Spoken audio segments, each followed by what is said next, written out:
কিছুক্ষণ আগে একটি কথা বলেছিলাম যে আগামী 11 তারিখ থেকে আমাদের কিছু well trend expert team Dhaka শহরে প্রবেশ করবে।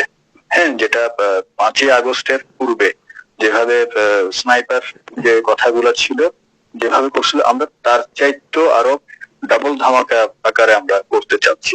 আশা করি বুঝতে পেরেছেন। আমরা আপনাদের সুবিধার্থে এবং আপনাদের অংশগ্রহণকে আমরা প্রাধান্য দিয়ে আমরা চাচ্ছি যাতে করে আমাদের যে সমস্ত পয়েন্ট আমরা অলরেডি ঢাকা শহরকে, পুরো ঢাকা শহরকে আমরা 6টি স্পট আমরা নির্ধারণ করেছি। 6টি জায়গা আমরা নির্ধারণ করে সেই নির্ধারিত জায়গায় বেস করে আমরা আমাদের সমস্ত কর্মসূচি আমরা সাজিয়ে রেখেছি। সেটা অনেকের কাছে আসলে ইয়ে না, আস্তে আস্তে কিন্তু সুবিধার্থে আমি ওই ইনফরমেশনটা দিচ্ছি। আগামী 11 তারিখ থেকে আমাদের যে টিম, যে কি বলবো, ওয়েল ট্রেন যে টিম আমাদের কেজিবি, আমি নাম সহ বলে দিয়েছি, সেটি অ্যাক্টিভ হবে আগামী 11 তারিখ থেকে। আমাদের অলরেডি বাংলাদেশে পুশিং করা শুরু হয়েছে। তো আপনাদের ঘাবড়ানোর কোনো কিছু নাই, এবং আপনারা যেটা চিন্তা করছেন তার চাইতেও অনেক বেশি আকারে আমরা মানে আমাদের জায়গা থেকে সে প্রস্তুতি অলরেডি শুরু হয়েছে।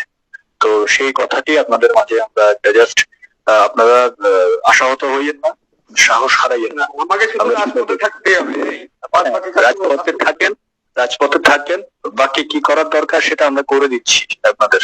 আমরা যে লজিস্টিকের যে বিষয়টা বলছেন, আমাদের গত আপনার জুলাই মাসে প্রবালদা জানেন কিভাবে কাজ করেছিল, সেম জিনিস এখন আরো ওয়েল ট্রেন্ড।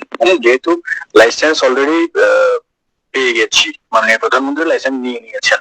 হ্যাঁ, রাশিয়া থেকে যেভাবে ওনার সাথে কথা হয়েছে সেই অনুযায়ী লাইসেন্স অলরেডি প্রাপ্ত হয়ে গেছে।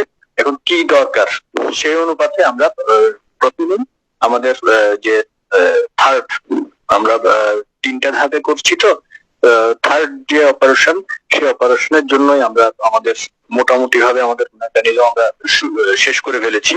সেই অনুযায়ী আগামী পরশু থেকে আমাদের টিম প্রবেশ করা শুরু করবে, শুধুমাত্র ঢাকা এবং চিটাগং কেন্দ্রিক। বাকি কিছু খুলনা কেন্দ্রিক হতে পারে, সেটা পরিস্থিতি বিবেচনায় সেটা নির্ভর করবে। ধন্যবাদ।